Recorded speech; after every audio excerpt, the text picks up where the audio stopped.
So initially, I didn't actually start as wanting to be a narrative designer. The role I started in was level design, which is a little bit different, but it's kind of under the same design umbrella. But I've always loved crafting stories and kind of just creating that fun, engaging player experience in designing.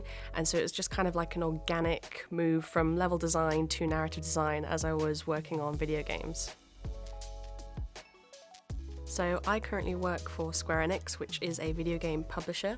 I work as a narrative designer, which basically means that I get to help create the game, craft the characters and the story, and make sure that the narrative experience of the player is the best it can possibly be.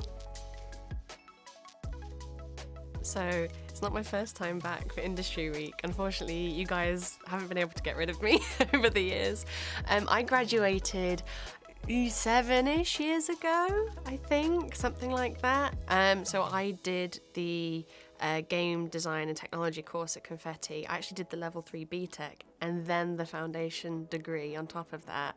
And then, yeah, that was about 7 years ago. So after I graduated, it was actually a 6-month gap before I landed my first job in industry. I applied for over 70 jobs in that time. It's extremely competitive, but after like many attempts, different interviews, different kind of roles, I landed my first job, which was an internship. And I went from an intern to a junior to a mid-level, and then when I finally finished my first game, I was able to kind of move into that narrative designer role, and actually became a senior in my last company before transitioning over to the publishing side and just trying something different. Because Confetti gave me the foundations in order to then present my work. I think the strongest thing you can do is build your portfolio to get into the industry. Confetti definitely helped me build those foundations in order to create a portfolio that was able to land me a job in industry. The challenges, honestly, being able to build a portfolio. I'll always mention that because it's one of the most difficult things to build a portfolio that stands out and has the right content that you want to produce or get into. Another challenge. I think it's just the motivation to keep going because obviously, as I said, it can be quite competitive.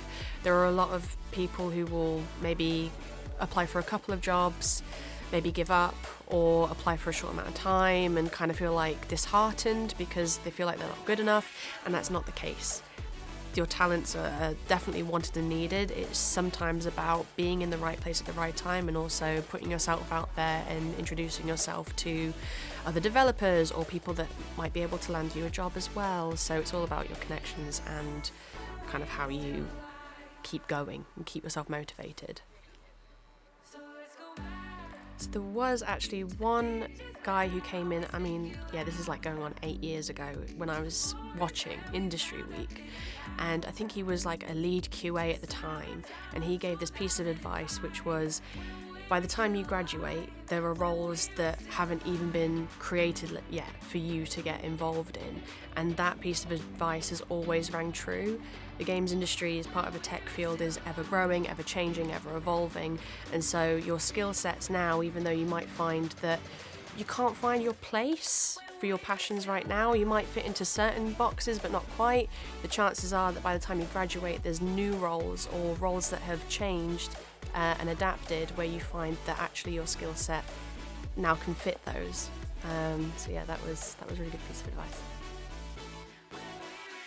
Yeah, I was definitely supported a lot. I think as well it's important to mention that there aren't a lot of women in the industry, or it's definitely a male-dominated industry, so to be able to have the tutors there to not only support you educationally, but they also understood that you needed to be supported as a woman and be uplifted to know that you are valued in this industry, and I definitely got a lot of support through that as well.